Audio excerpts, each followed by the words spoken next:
बोलिए गायत्री माता की जय। आइए गीता चिंतन में आज हम अध्याय 3 श्लोक नंबर 40 का चिंतन करते हैं, जिसमें भगवान यह कहते हैं कि हे अर्जुन, ये काम ही क्रोध है जो रजोगुण से उत्पन्न होता है। इसके पहले भगवान ने कहा है, और ये बहुत खाने वाला है, इसकी कभी तृप्ति नहीं होती है। जितना इसमें डालते जाओ उतना वह खाता जाता है। जैसे कि अग्नि में संविधाएं डालते जाओ तो वह खाती जाएगी। कभी जो है अग्नि ये नहीं कहेगी कि बस तृप्ति हो गई है। ठीक इसी तरीके से हमारी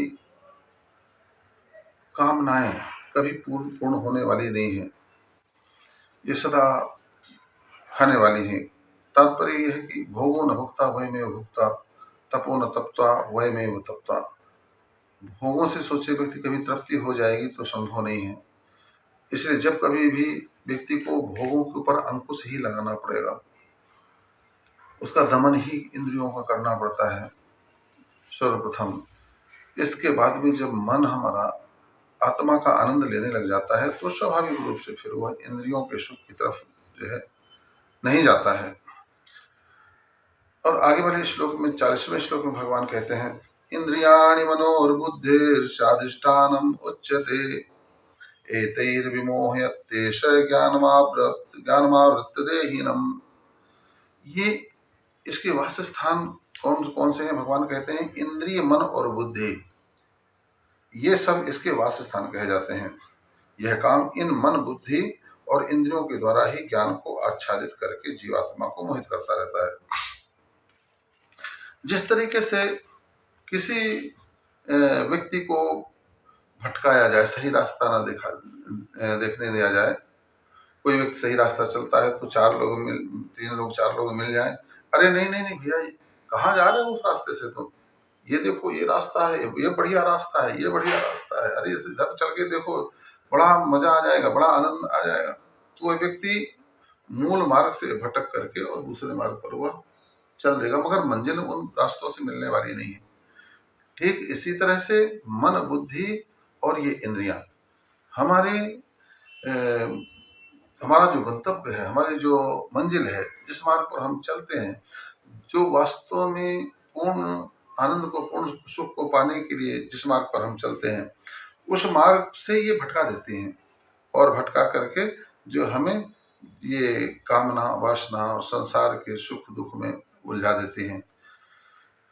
इंद्रियां हर एक इंद्रिय अपने विषयों की तरफ खींचती हैं और उसको, ये इंद्रियां अपने मन को अपने कब्जे में कर लेती हैं और मन बुद्धि को कब्जे में कर लेता है। जैसे इंद्रियां कोई डिमांड करेंगी तो मन कहेगा हाँ बिल्कुल ठीक है, ये तो बहुत अच्छी चीज है, और फिर बुद्धि उसकी युक्ति लगाएगी कि अब ये मिले तो कैसे मिले। तो तीनों के साठ गांठ से ही जो है जीव आत्मा सत्य से भटक करके असत्य की तरफ चल देती है और उससे उसका कल्याण नहीं होता। वह अज्ञान के अंधकार में ही भटकती रह जाती है और ज्ञान का प्रकाश उसको कोई मिल नहीं पाता। और जब तक ज्ञान का प्रकाश उसे ना मिले तब तक आनंद की प्राप्ति कैसे हो, तब तक परम सुख की प्राप्ति कैसे हो? ज्ञान ही ब्रह्म है, ब्रह्म ही आनंद स्वरूप है, ब्रह्म ही सुख स्वरूप है। और उस ज्ञान को पाने में बाधक है हमारी काम और कामनाएं।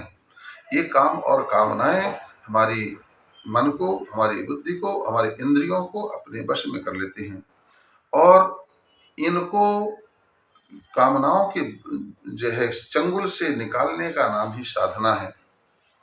हमारा मन कितना भी कहे कि नहीं यहाँ सुख है, मन को कहिए नहीं, इंद्रियों और विषयों में सुख नहीं है, तो आत्मा की तरफ चल, तो आत्मोन्मुखी हो, अपने अंदर सुख को खोजने का प्रयास कर, आनंद को खोजने का प्रयास कर।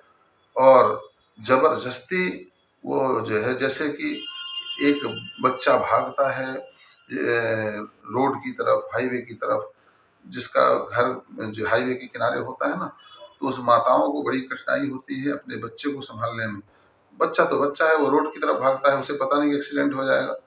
तो माँ सदा उस बच्चे को बार-बार जो है नज़र रखती है और अपने घर में बिठाती है और वहाँ जाने नहीं देती। ठीक इसी तरह से साधक को चाहिए कि मनरूपी बच्चे को बार-बार जो है जब वो संसार रूपी हाईवे में जाने का प्रयास करे, कामनाओं और वासनाओं में जाने का प्रयास करे, तो उसको बार-बार जो है अपने अंदर आत्मोन्मुखी करने का प्रयास करे, जहाँ वह सुखी हो सकता है, जहाँ वह खुश रह सकता है, आनंदित हो सकता है।